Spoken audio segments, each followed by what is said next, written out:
For more than 50 years, the United States had a policy aimed at isolating the government of Cuba.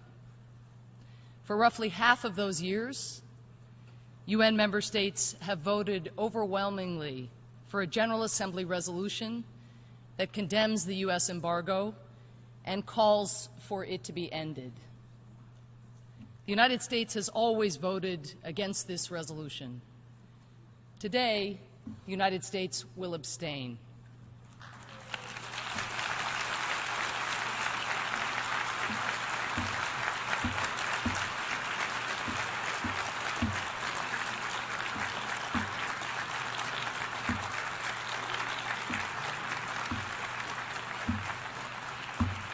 Thank you. Let me explain why. In December 2014, President Obama made clear his opposition to the embargo and called on our Congress to take action to lift it. Yet while the Obama administration agrees that the U.S. embargo on Cuba should be lifted, I have to be clear, we don't support the shift for the reasons stated in this resolution. All actions of the United States with regard to Cuba have been and are in conformity with the UN Charter and international law, including applicable trade law and the customary law of the sea. We categorically reject the statements in the resolution that suggest otherwise. But the resolution voted on today is a perfect example of why the U.S. policy of isolation toward Cuba was not working. Or worse, how it was actually undermining the very goals it set out to achieve. Instead of isolating Cuba, as President Obama has repeatedly said, our policy isolated the United States, including right here at the United Nations. Under President Obama, we have adopted a new approach.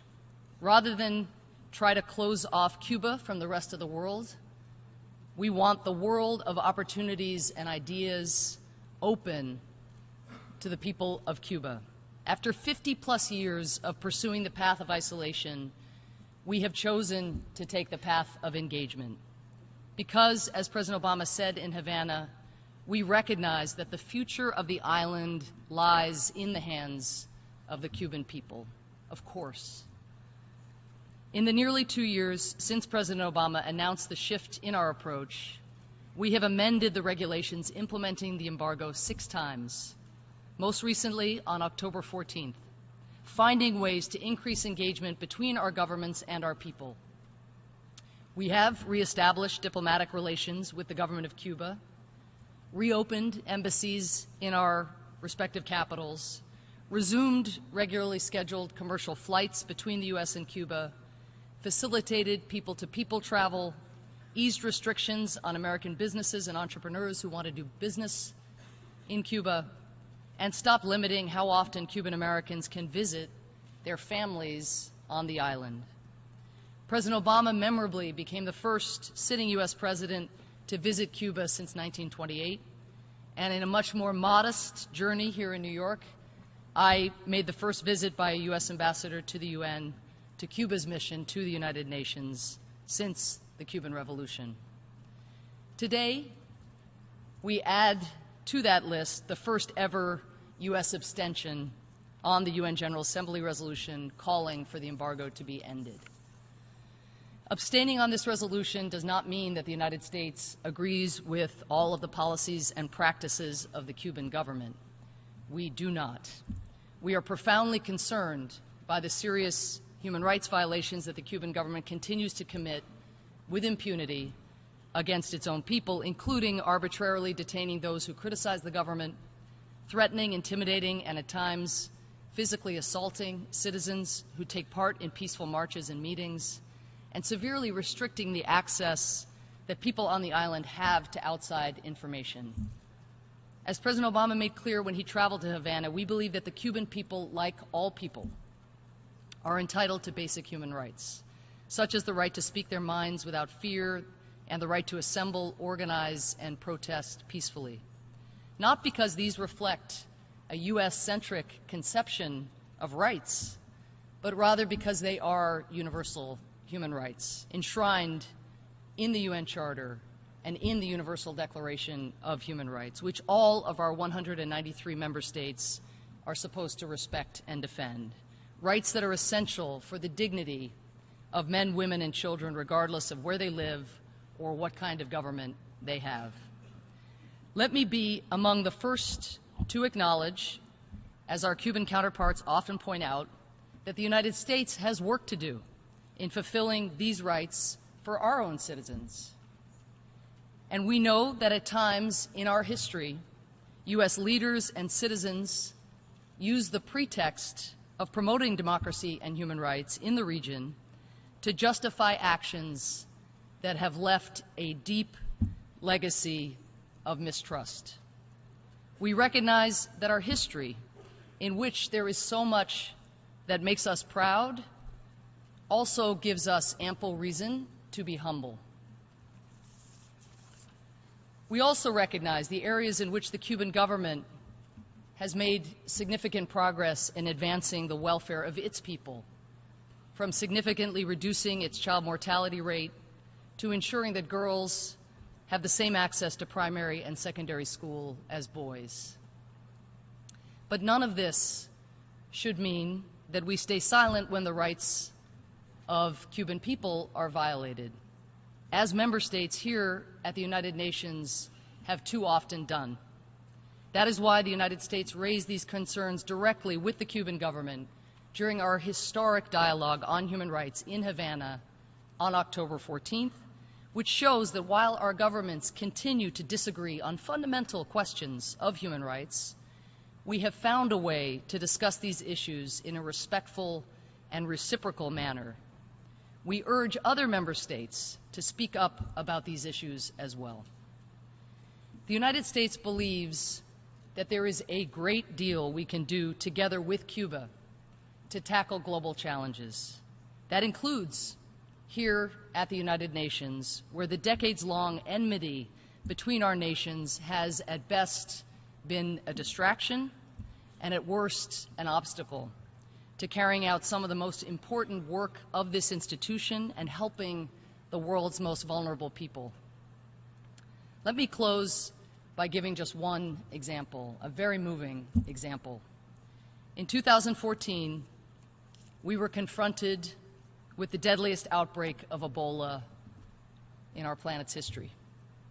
The most dire predictions estimated that more than 1 million people could be infected within a few months.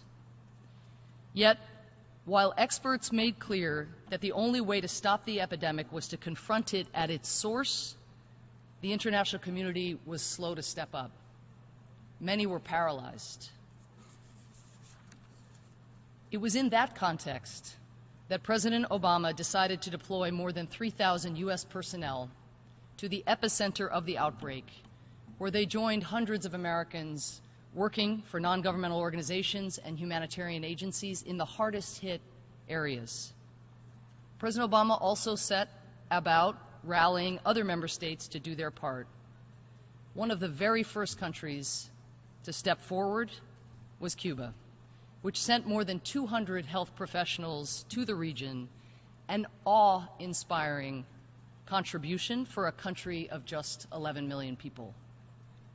One of them was a 43-year-old Cuban doctor named Felix Sarria Baez, who was dispatched to an Ebola treatment unit in Sierra Leone. In the course of treating those infected, Dr. Baez came down with the symptoms of the virus, and he quickly went from being a doctor to being a patient. As his condition deteriorated, he was airlifted to Geneva, where for 2 days he drifted in and out of consciousness. He nearly died, yet miraculously he pulled through and eventually returned to Havana, where he says he regained his strength by cradling his 2-year-old son. I'd like you to think, just for one moment, about what it took to save the life of Dr. Baez, a man who risked his life to save people from a country on the other side of the world.